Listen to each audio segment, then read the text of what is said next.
Demons that dwelt underground, such as the knocker and the bluejacket, were part of the superstitions of miners in the gold rush period, reflecting the dangerous conditions they worked in. These mythical figures are also part of the work of Australian naive artist Tony Convey, who has created a large body of paintings and constructions inspired by the goldfield stories of the alpine region of Victoria.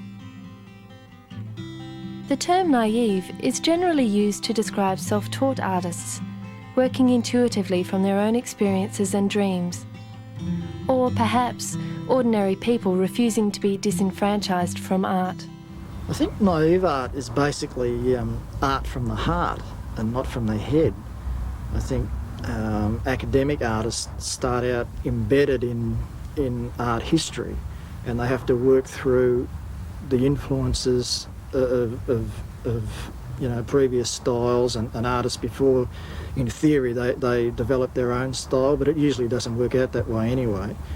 But the naive artist, or the primitive artist, I think, is working from his own experiences, not from art history. He's not interested in technique or theory.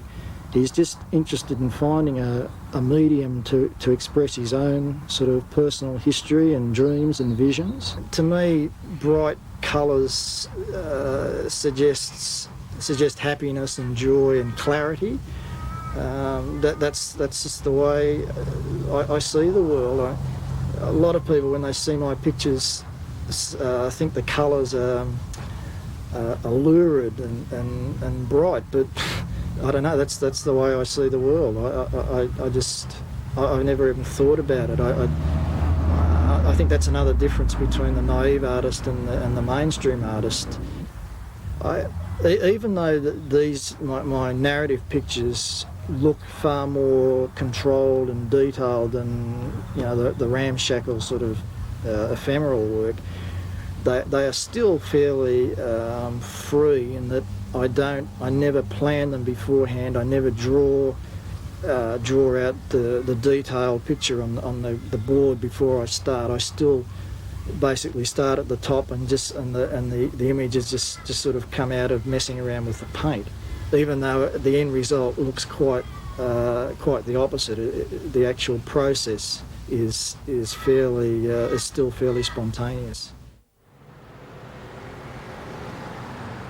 Convey was born in 1946 in Prahran, Melbourne, a typical inner-city working-class district.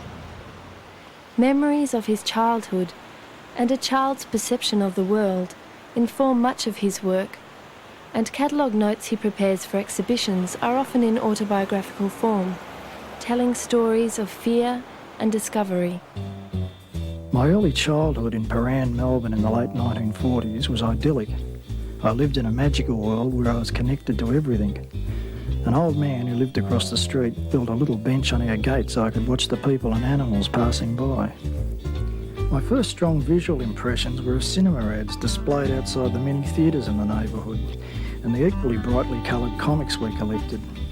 My dad collected stamps, and these were tinged with the exoticism of distant places.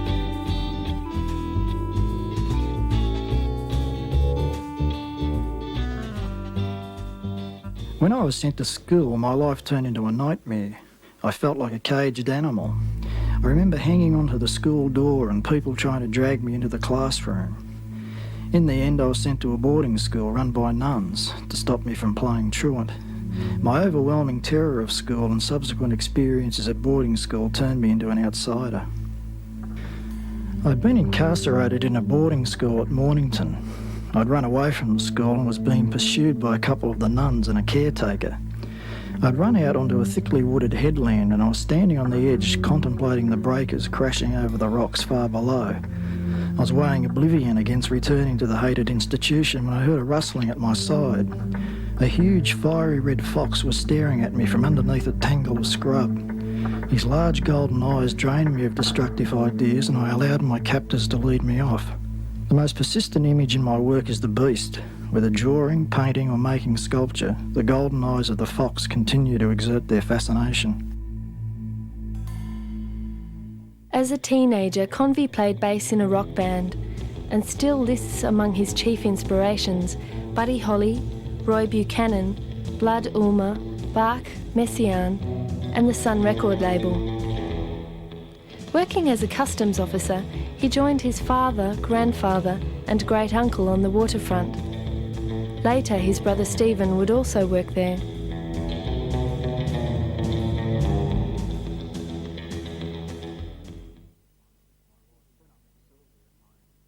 When I met Sylvia, my life changed completely.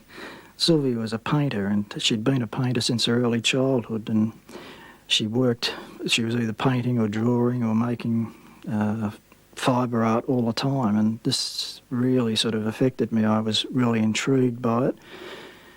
This is one of her later paintings, but her painting has always been consistent. She's always been a painter of visions and dreams, and in that aspect, again, she really influenced my work.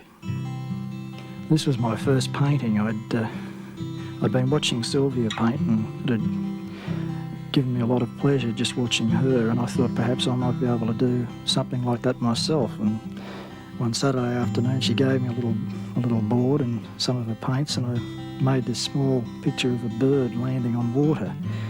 It was very hard for me to do. I was exhausted when I finished it, but something happened to me while I was doing it, and I knew right away that I was a painter, and that I'd found that mysterious thing which the brothers used to talk about, my vocation.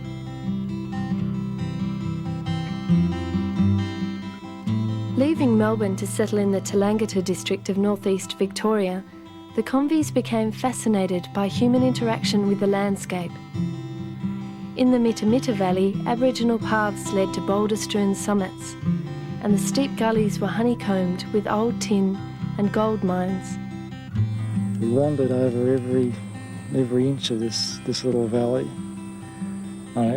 The few hours that we had off, because we both had full-time jobs. We were working in Tallangatta. I was working in the cheese factory, which was like stepping back into the industrial world of the 19th century. Really primitive conditions and intolerable sort of work situation, really. But we just did it. Sylvia was running an art and crafts centre in Tallangatta. The weekends were our big time. We'd come back here and we'd paint and just enjoy the place, soak it up. It's very strange in a way, looking at it now 20 years later. It's almost time stood still.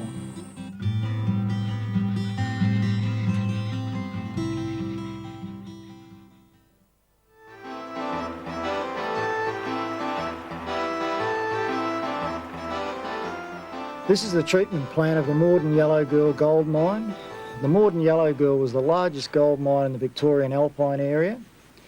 From 1932 to the early 60s, thousands of tonnes of ore were taken out of Mount Wills, put into trucks, taken around the back of the mountain and dumped into the big hopper behind the battery.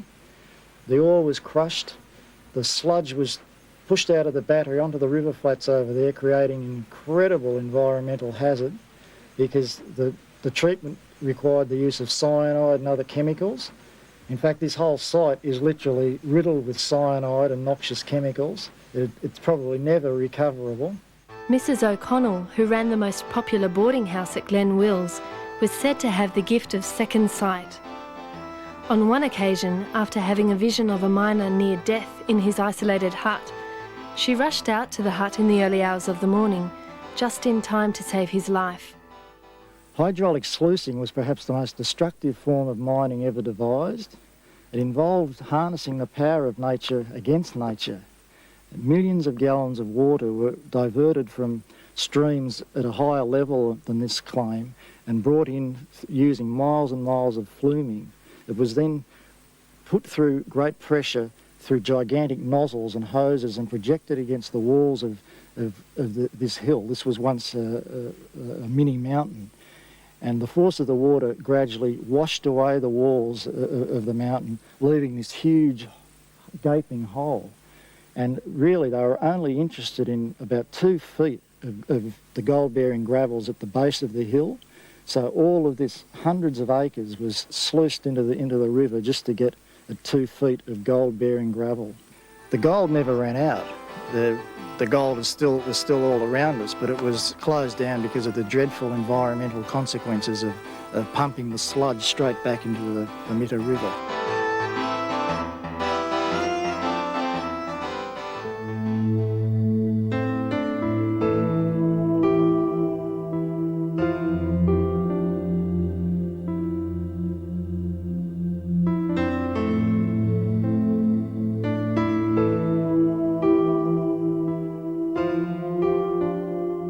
Little remains of the once flourishing townships that dotted the rugged mountain regions. Of the town of Granite Flat, there is only the church, along with surviving gravestones. In 1868, the population of Granite Flat numbered 1,000, including a large Chinese contingent with their own stores and a joss house. The Harp of Erin Hotel and Torrens McCann's wine shanty provided the miners with solace, while the Chinese preference for opium created difficulties for the postman, as it frequently spilt out of parcels and clung to the other letters. Towns such as Sunnyside, built on the side of a mountain, have vanished completely, marked only by modern road signs.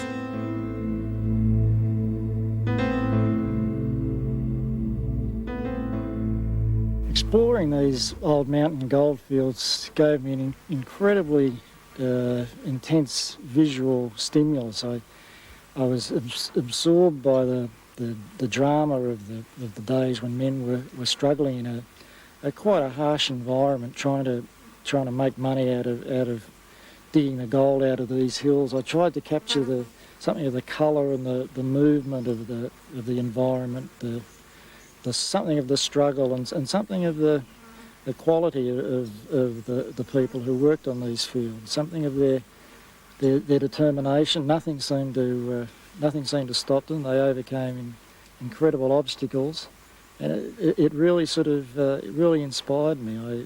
Once I started painting the tales of these places, I just couldn't stop.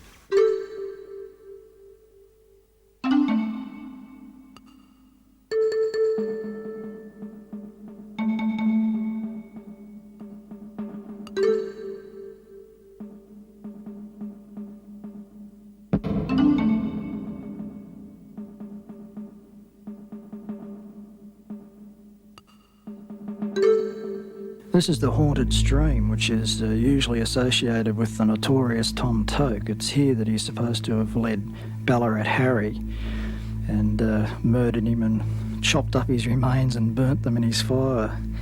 However, I think it's one of those places that was probably always a bad place. Even going there now, it's a very narrow little valley, and it doesn't feel good. You always feel unease and sort of fear. And I suspect even when the Aboriginals were wandering through this area, it was a place that they learnt to avoid. And I've tried to show a landscape suffused with dread and demonic creatures. I call this one the Black Night Gold Grubbers. It was an attempt to show the impact of the miners and the mining techniques on the Aboriginals who inhabited this area before the white man came. It must have been an absolutely appalling thing for them to witness, seeing the huge pits open up in the earth, hills gouged away, tunnels dug into their sacred mountains. It really must have been an overwhelming experience. This is really the last of my mining cycle. It encompasses quite a few stories and images that I'd been thinking about, like the figures in the foreground are my family and my children when we used to camp at Glen Wills, and we'd tell them stories about when the places were booming towns and all the batteries, treatment plants were going 24 hours a day. And I've also shown the sadness of leaving these communities, especially Sunnyside, where the people had taken great pride in their gardens and they virtually had to just leave with what they could carry because of the high cost of freighting their goods down to Omeo, so they virtually left all their possessions behind.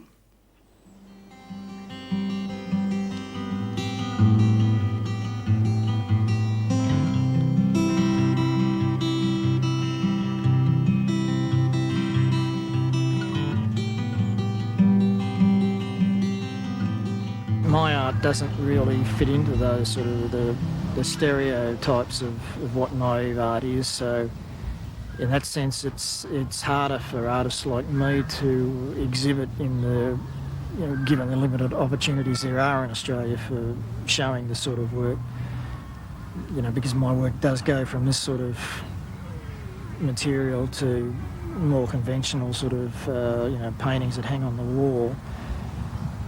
I'm fortunate, really, in that I don't have to worry about the galleries and marketing my work. I have another source of income, so in a real sense, I'm not an artist. If you define artist by someone who makes his living from his art, my art, in a sense, is more a private thing that I do for myself, and I don't have to.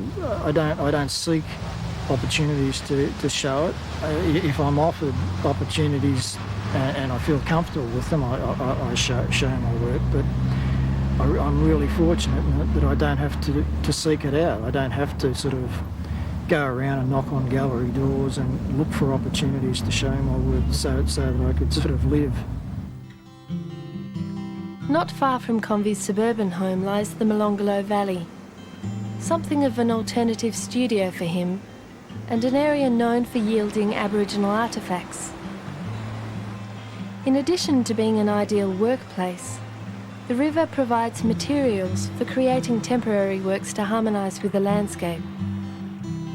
Utilising scrap and wood found by the river, or working directly onto the banks and earth, the Earth Skin Heart exhibition was created.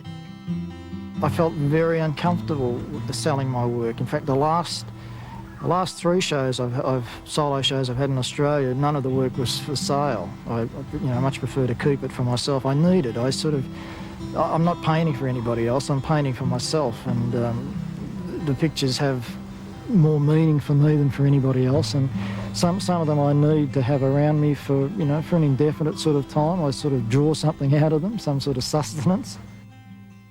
Most of us, around the age of 4 and 5 and 6, all draw in a really pure sort of a way that's associated with child art.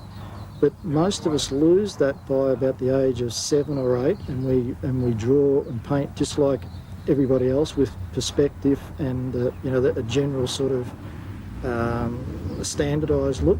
I think the naive artist is the person who retains that childlike way of expressing himself. But I basically think naive art it's an intuitive way of expressing yourself based on your own experiences in life.